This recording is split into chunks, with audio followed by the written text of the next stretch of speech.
This is your government. That means you own it.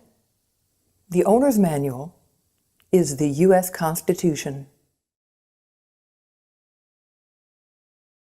The last time we left off, we had Article 1, Section 3, which has to do with the Senate.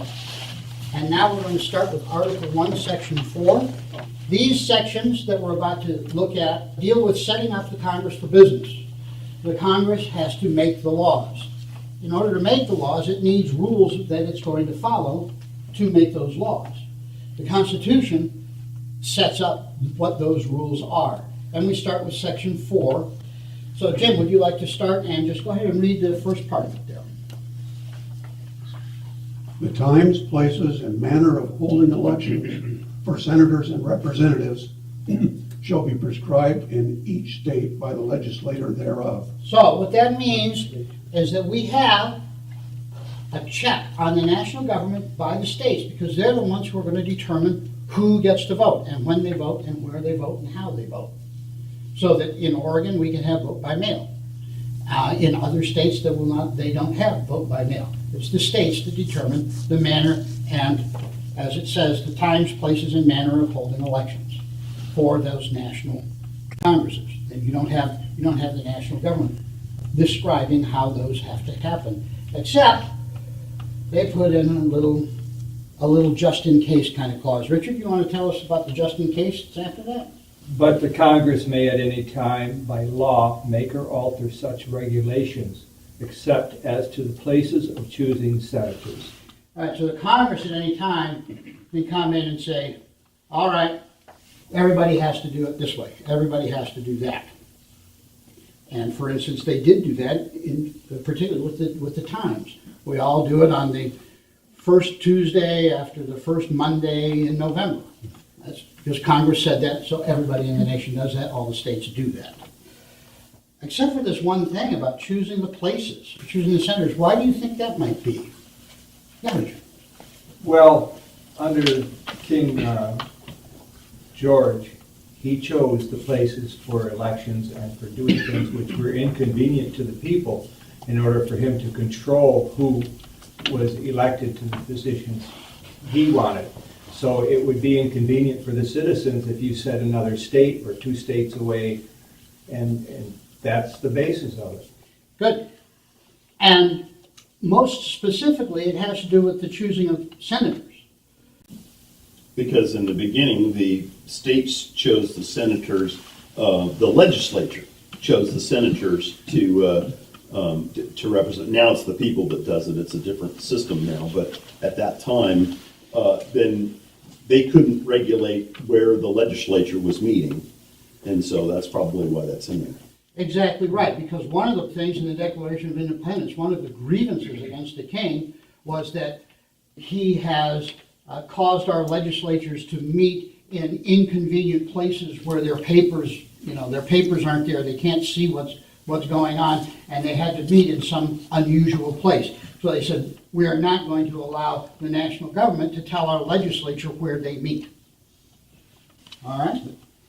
Pat, you want to go? The Congress shall assemble at least once in every year, and such meetings shall be on the first Monday in December, unless they shall by law appoint a different day. Good. So they have to meet at least once a year. This is a requirement so that the king or president or anybody else couldn't say, no, you can't meet. By Constitution, they have to meet at a certain time, at least once a year. And first Monday in November is what they chose at that moment. And then on the 20th, when the 20th Amendment was passed, that was changed to the 3rd of January. Okay? Roy? Section 5. Each house shall be the judge of the elections, returns, and qualifications of its own members, and the majority of each shall constitute a quorum to do business. But a smaller number may adjourn from day to day and may be authorized to compel the attendance of absent members in such manner and under such penalties as each house may provide. Good. This is one of the points that is making this Congress so that it does not have to answer to anybody else. It is the one that rules whether or not the elections, the returns, and the qualifications of its own members, whether it meets them or not. You don't have the president coming down and saying, oh, that guy from New York, he didn't really get elected, and kicking him out. The House is the one that has to do it, or the Senate. A quorum to do business means the amount that is necessary, the amount of people that are necessary to be in the meeting for you to do business. City council, how many people are on city council? 8. 8. Plus a mayor. 8 plus the mayor, okay, and what's the, what constitutes a quorum there? Is it a majority also? 5. You gotta have 5, okay, so that's a majority. So that's basically the same as it says here, is that you have to have a majority in order to do business. If only 3 council members show up, they can't do business, because the other 5 people aren't there. Right. But it goes a little bit further on this, and I don't know what city council does, but on this one, it says the smaller number may meet and then adjourn on that day because they can't do anything. And then they can compel the attendance of the absent members in such manner and under penalties as each house may provide itself. So the house itself, you don't have courts, you don't have the Justice Department coming in and saying this is how you compel members to come. There's the House of Representatives, it's its own body. It is completely independent from any of the others for its own doing business. Okay. Rick? Each house may determine the rules of its proceedings, punish its members for disorderly behavior, and with the concurrence of 2/3, expel a member. And that's what happened to Adam Clayton Powell. It was after he was seated, 2/3 of them said, we don't want him here, and they expelled him.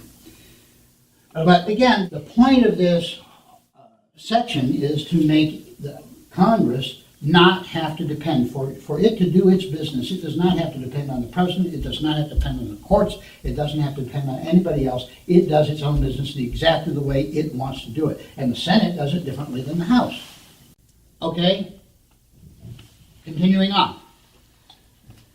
Each house shall keep a journal of its proceedings, and from time to time publish the same, excepting such parts as may be in their judgment require secrecy, and the yeas and nays of the members of either house on any question shall, at the desire of 1/5 of those present, be entered on the journal.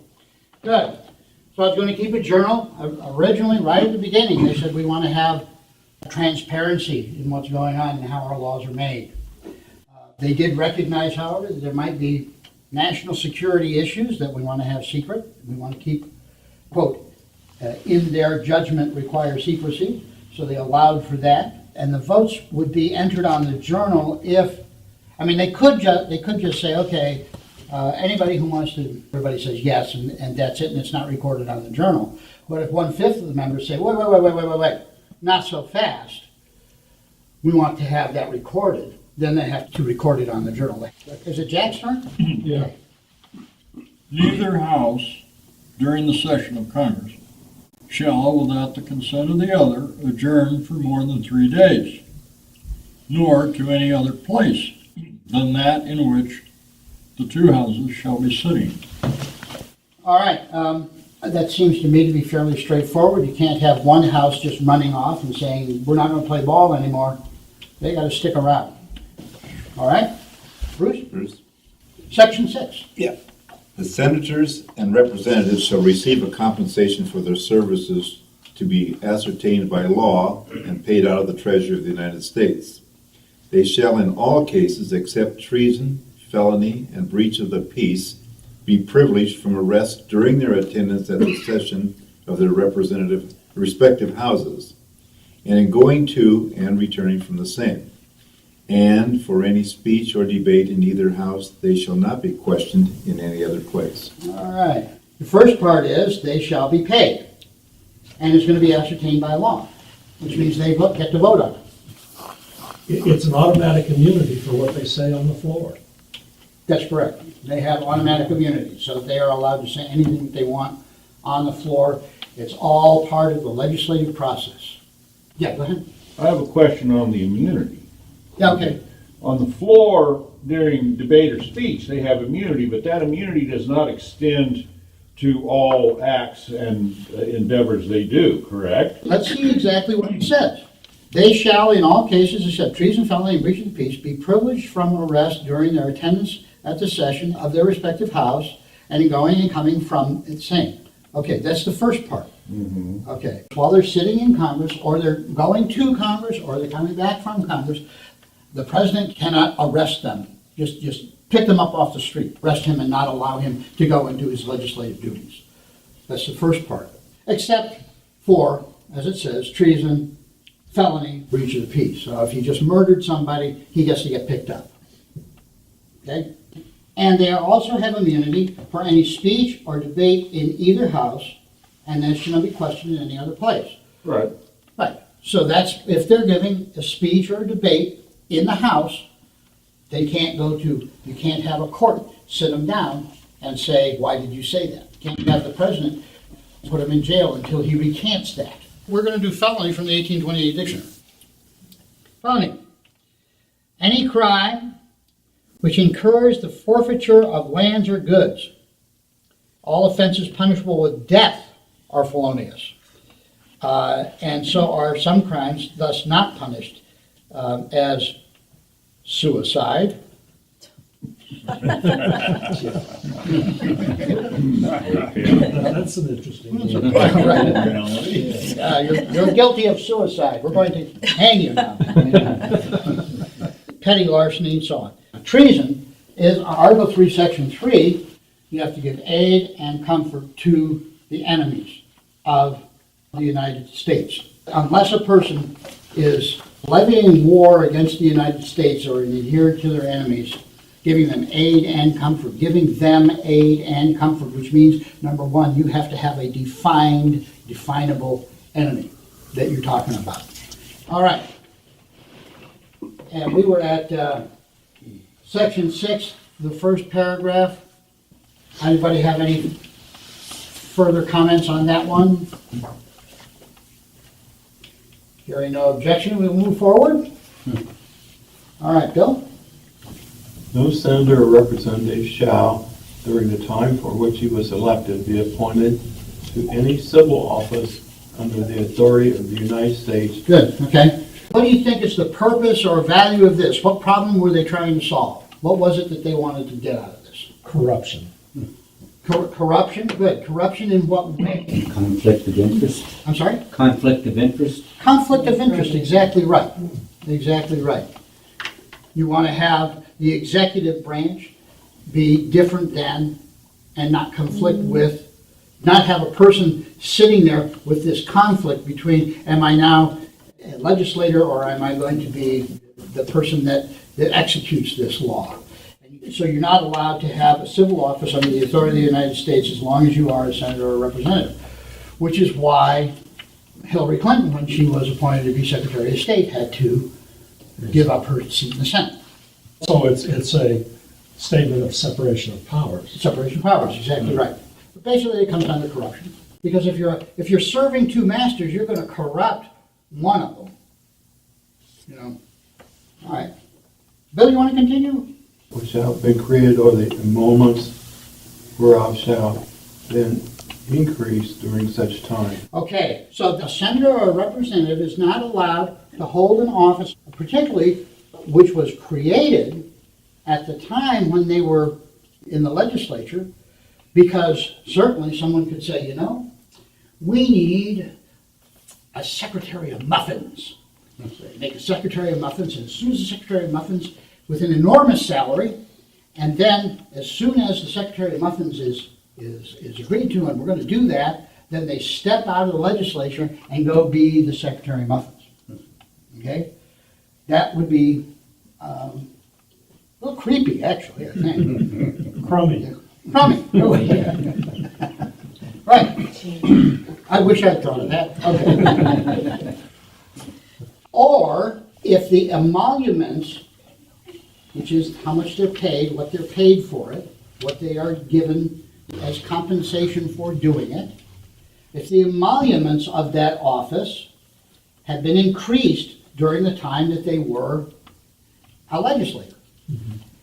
And this is the problem that Hillary Clinton ran into when she was going to go to be Secretary of State, is because during the time that she was a senator, the pay of the Secretary of State was increased.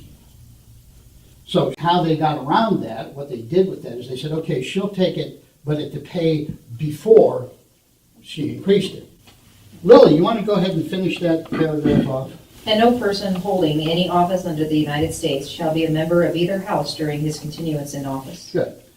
So if you have a fellow who is the Attorney General, he gets elected to office, he has to quit being the Attorney General, he can't be involved. Again, separation of powers.